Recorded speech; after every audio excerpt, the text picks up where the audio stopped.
अस्सलामुअलैकुम वरहमतुल्लाहि वबरकातुह।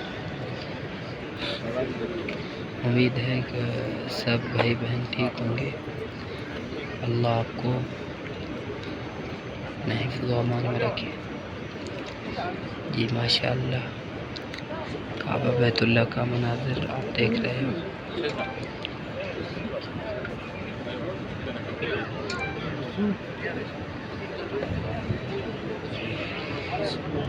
माशाअल्लाह, रब्बुल इज़्ज़त सब उम्मत मुस्लिमा को अपने घर की ज़ियारतें अता फरमाए या अल्लाह।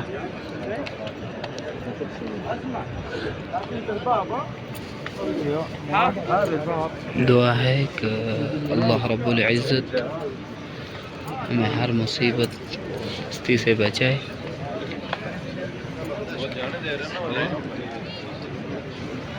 माशाअल्लाह।